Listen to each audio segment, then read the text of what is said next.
Shalom, assalamu alaikum, peace be with you, my friends.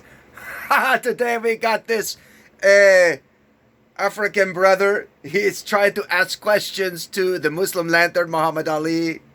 Muhammad Ali acting like a little girl and running away. He's a little girl. I told you guys already about him.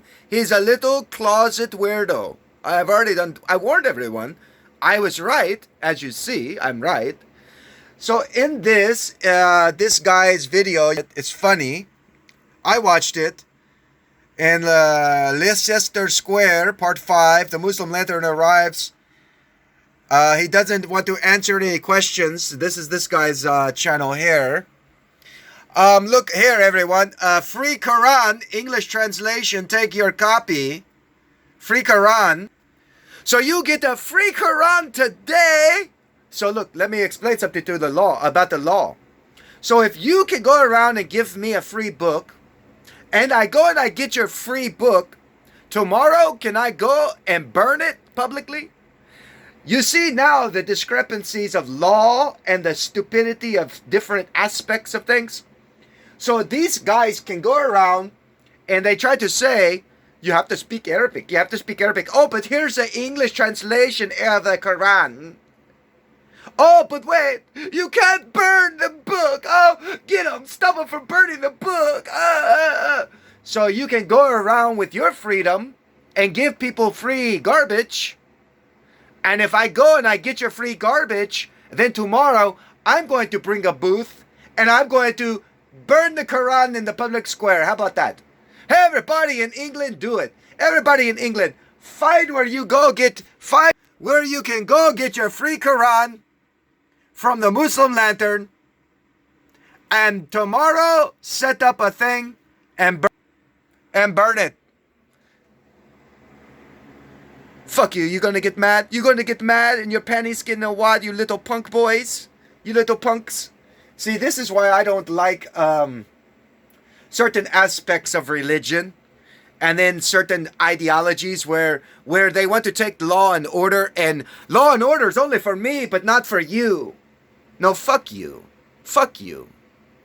So, if it was me, and I'm Imam Mahdi, by the way, Ana Mahdi, and I declare a fatwa upon the Muslim lantern of all of Europe, all of England, that you need to go. Now listen, Muslim, all of you have to do it. I am Imam Mahdi. I am the one that gives fatwa, and I'm putting a fatwa upon them, where you go get your free Quran, and then tomorrow you go set up your little place, and everybody bring that free Quran and burn it. Qurans are expensive to make for you to go around giving them for free. Publishing companies have to publish these. Have you ever wondered where do people get the money to go publish books and then give them away for free? But then they have the audacity to try to translate what they give you, and they want to be the ones to enforce the way that it's supposed to be read. You guys understand what I'm saying? This is all of religious shirk is fucking nonsense. The Word of God is known by those who know the Word of God. It's a living aspect of our life. Those who are truly in the Spirit don't really need books. We live in the Spirit, so we obviously know how to conduct ourselves in a godly manner. I don't need people to translate garbage for me. I know what garbage is. I don't need to go and practice shirk rituals and ways and things like this in order for me to become close to God. I think God can become close to the worst of sinners if he chooses. I think God can listen, can Allah come from his throne in heaven down to men, the worst of all men, and turn them into a prophet if he chooses? Can Allah elevate whomever he wishes to elevate, even if the man has never ever read any kinds of books or anything? Can God elevate a man to such a standard as prophet? I believe he could. So Fatwa, go get your free Quran today. All you English people in England, go get your free Quran from Muhammad Ali in the Muslim Lantern and bring it to burn tomorrow. And bring it to burn tomorrow. Let's see how quickly they stop giving free Qurans out with that understanding, right? So that way, that's one way you can stop the spread of bullshit in your nation. When they don't want to hear what you have to say, they only want to force their ideologies and their ways and their beliefs and what they do, and then they want to condemn everybody else. So that's one way you stop Islam's nonsense, is you go and you do what I tell you, right? That's one way you can stop them from coming on the street with their nonsense, acting in a foul manner, ignoring this brother here, ignoring this brother who's asking a really good question based upon languages, and the guy doesn't want to answer because he knows he's wrong. I mean, if you're a man, if you are wrong, you're wrong. You can admit you're wrong.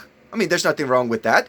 Imam Mahdi, sometimes I am wrong in my day-to-day life, and I am a man enough to admit when I am wrong. But once I get the clarification of the truth, I am now right, asshole.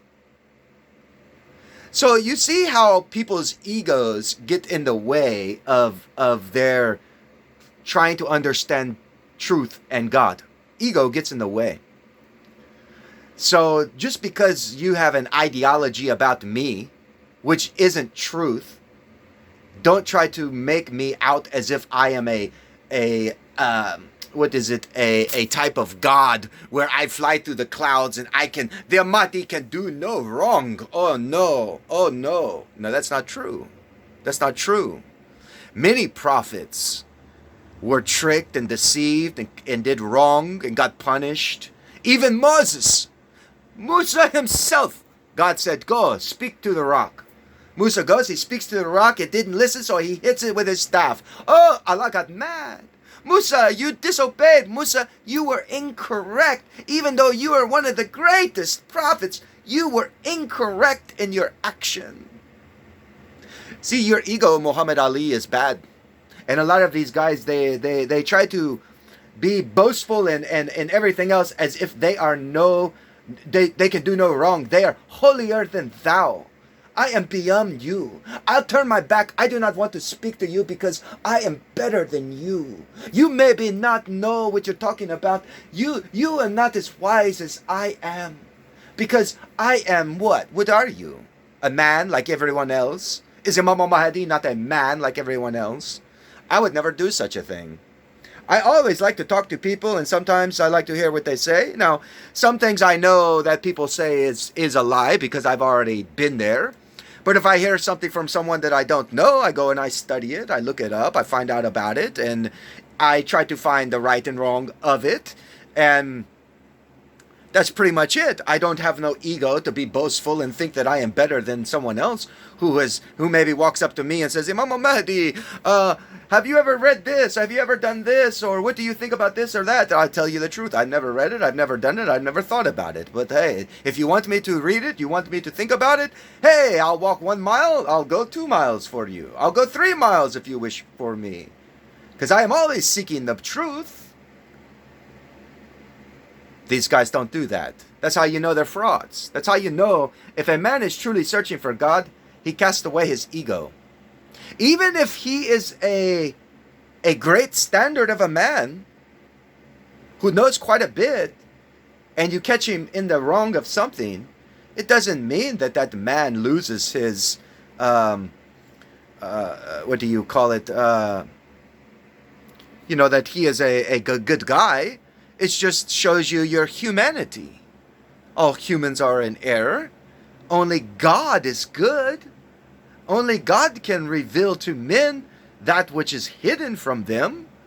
And if you go around being boastful, Muhammad Ali, eventually everyone's going to realize your ignorance and stupidity, and you will be shunned like Sheikh Uthman in San Diego. Nobody wants to go around him anymore, you notice. So I can destroy you if I want, just like I destroyed Uthman. I put a fatwa on you anytime I feel like it. You know, a fatwa, and because people like Christians and Hindus and Muslims and Jews all like me and they all watch me and they all understand what I'm saying, that's why they will all listen to me. Even if I say the word, I declare a fatwa, they will know what it means and they will act upon it because it is a righteous thing. It's truth. Truth has no image of color, creed. Truth has no race. Truth supersedes all materialistic aspects of this world. These guys don't understand that. So, go and get your free Quran and go to the street corner and burn it the next day. So like I was saying, who pays for these Qurans? Well, you Muslims. When you Muslims go into your masjid and they beg, these imams who are beggars, who have no real job, and they play games as if they're holier than thou, and they wear their fancy robes and they state long prayers. Isa said about these guys, don't be like them. They like to wear fancy robes. They hang around in the marketplaces, and for lip service, they recite long prayers and say, look at me, oh, I prayed hard today. Don't be like them, Isa said. Jesus said that. Don't be like these guys. All they do is lip service. Their hearts are far from him. They have no wisdom, no knowledge, no education, no anything. All they do is lead you astray. Because they are astray right now, and if you follow them, they lead you to where they're at. And if you want to get back on the straight path, stay away from such clowns, Muslim. Because every time you go in, you're going to have to give money to your masjid. The masjid's going to have to pay for a new printing press for books. That's a lot of money. And then they're going to give these books out for free. People are going to take them, and then people are just going to burn them or throw them in the garbage or, who cares? Who cares? That's what will happen. So you're wasting your damn money on this stuff. Rather than just going out and being a living temple and being kind and loving and merciful and compassionate to one another, regardless of what the hell dead man grave or outward appearance that we were born in. It doesn't fucking matter, man. You're all going to the same fucking place. You're all dying. That's the curse God put upon all men. You know that, right? Because you sin, and the law states if you sin, you deserve death. So God is killing everyone. The minute you're born, you're dying. The minute you're born, the curse that God has put upon the flesh, you are perishing. Because of sin. You're dying. So what are you trying to save? You trying to save the flesh? No. You can't save the flesh. It's already dying. What you're trying to do is save your soul. So all the different spirits will react with you. And you got to be like Solomon wise. And you got to be able to control the spirits that interact with your vessel. So that way your soul, your book of your life, will be a good book. So that way God can make a good judgment and say, oh, this soul is a good book to read. I like this one. He come to the library of heaven. So you're in the great big book, the Lamb's Book of Life now.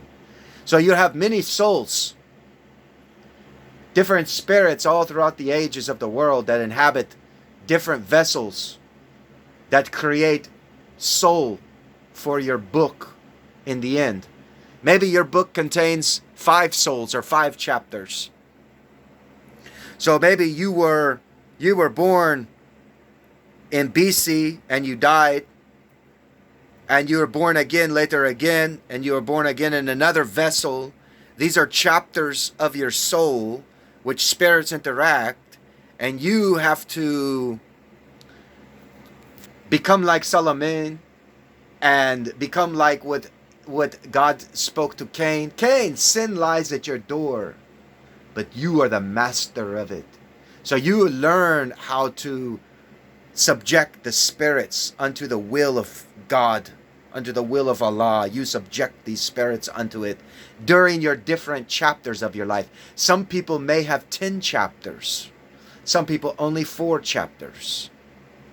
But in the end, As the population gets bigger and bigger, eventually all the souls and spirits will be inhabiting this planet at the one time.